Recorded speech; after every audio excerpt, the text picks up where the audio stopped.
Good morning all of you, how are you, कैसे हो आप सभी। अभी तक हमने हमारा जो टॉपिक चल रहा था फ्रांस गणतंत्र के रूप में आतंक का शासन, उसको हमने कंप्लीट कर लिया था। आज हम हमारा जो नेक्स्ट टॉपिक है France from republic to rule of a directory, यानी कि फ्रांस से जो गणतंत्र के जो निर्देशिका के जो नियम निकले हैं उसके बारे में हम पढ़ेंगे। As the Jacobin government fail, it gave opportunity to the wealthier middle class to seize power. As the Jacobin यानी कि जो जैकोबिन था, जो उसकी जो गवर्नमेंट थी, यानी कि जो जैकोबिन था उसकी सरकार गिर चुकी थी। It gave opportunity to the wealthier middle class to seize power. इससे क्या हुआ कि इसने अमीर मध्यम वर्गों को सत्ता की घेराबंदी करने का अवसर दिया। A new constitution was issued which drained the vote the non-prepared section of the society। A new constitution, एक नया संविधान जो था वो इशू, उसको जो एक नया संविधान था वो जारी किया गया। इशू का मतलब होता है जारी करना। which drained the vote to non-prepared section of society, यानी कि जिसमें समाज के गैर उचित वर्गों को vote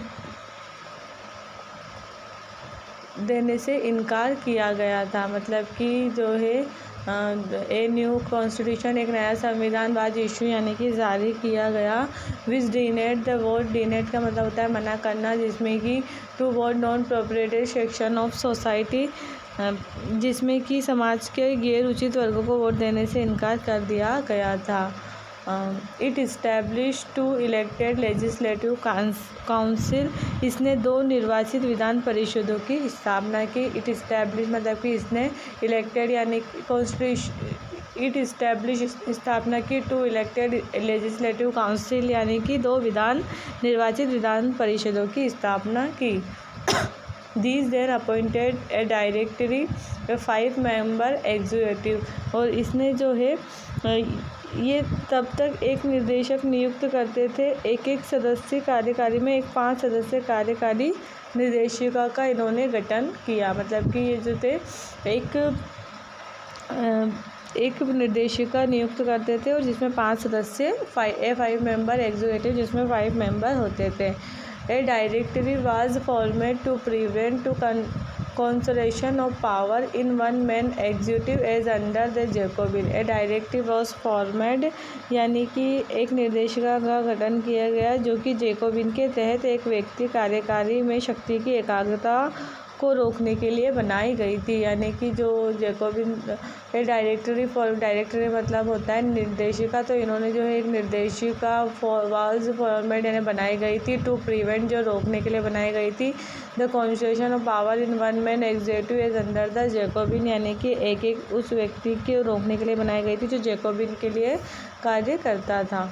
But the directors often clashed with the legislative council, who then asked for their dismissal। But किंतु the director often, लेकिन निर्देशक अक्सर विधान परिषदों के साथ भिड़ गए। मतलब कि जो उसके जो निर्देशक थे उन्होंने क्या किया, विधान परिषद के साथ भिड़ गए। Who then asked for their dismissal, जिन्होंने फिर उनकी बर्खास्तगी के लिए कहा। The political instability of the directory resulted in the emergence of a military dictator, Napoleon Bonaparte। निर्देशिका की राजनीतिक अस्थिरता के परिणाम स्वरूप एक सैन्य तानाशाह नेपोलियन बोनापार्ट का उदय हुआ।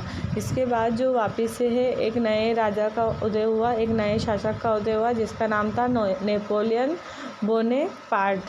यानी कि जब राजनीतिक अस्थिरता के परिणाम स्वरूप एक सैन्य तानाशाह का जो है नेपोलियन बोनापार्ट का उदय हुआ। इसके बाद जो है हमारा है कॉन्सिक्वेंस ऑफ फ्रांस रिवॉल्यूशन, यानी फ्रांसीसी क्रांति के परिणाम। कॉन्सिक्वेंस मतलब होता है परिणाम, और फ्रांस रिवॉल्यूशन यानी क्रांति, मतलब कि फ्रांस की जो क्रांति हुई उसके क्या क्या परिणाम हुए।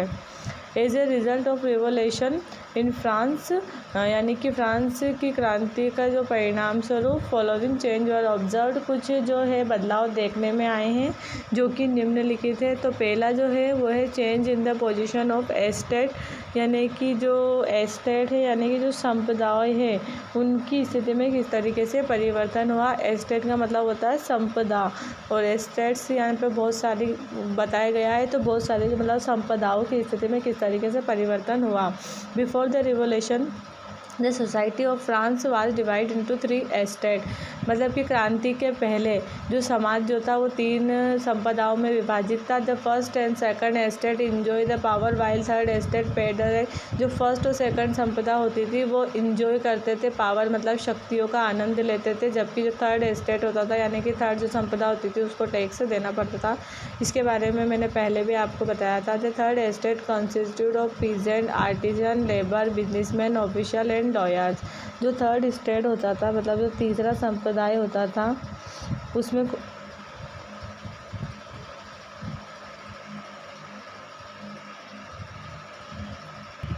जो हमारा तीसरा संप्रदाय होता था उसमें जो होता था पीजेंट यानी कि जो किसान, कारीगर, आर्टिशन, मजदूर और लेबर वगैरह, बिजनेसमैन और ऑफिशियल, लॉयर्स वगैरह ये सभी आते थे। किसान, कारीगर, मजदूर, व्यापारी, अधिकारी और वकील शामिल हुआ करते थे। The people of third estate suffered the most. जो थर्ड एस्टेट के जो लोग थे वो बहुत ज़्यादा जो थे सफ़र करते थे, मतलब बहुत ज़्यादा कष्ट उनको सहना पड़ता था। As a result of revolution the third estate benefit the most because the power come into the hands of the people of this estate. As a result of revolution, क्रांति का ये परिणाम हुआ कि जो थर्ड स्टेट था वो benefit the most, उनको बहुत ज़्यादा लाभ हुआ क्योंकि the power come into the hand of the people of the state. तो जो शक्ति थी वो थर्ड स्टेट के हाथों में आ गई। जब क्रांति हुई तो इससे क्या हुआ कि जो थर्ड स्टेट बहुत ज़्यादा सफ़र करता था तो सारी जो सत्ता थी वो उनके हाथों में आ गई।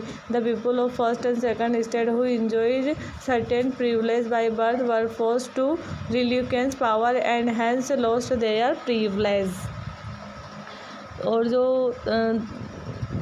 फर्स्ट और सेकंड स्टेट के लोग जिन्होंने जन्म से कुछ विशेष अधिकार का आनंद लिया था को मजबूरन आत्मनिर्भर शक्ति प्राप्त हुई और इसलिए उन्होंने अपने विशेष अधिकार खो दिए। मतलब जो थर्ड फर्स्ट और सेकंड स्टेट जो था जिसको कुछ विशेष अधिकार प्राप्त थे जन्म से ही, तो उनको उन अधिकारों को छोड़ना पड़ा और उनको भी जो है टैक्स वगैरह फिर देने पड़े। क्रांति के बाद से जब नया संविधान लागू हुआ, these were disappointed the most with the outcome of the revolution।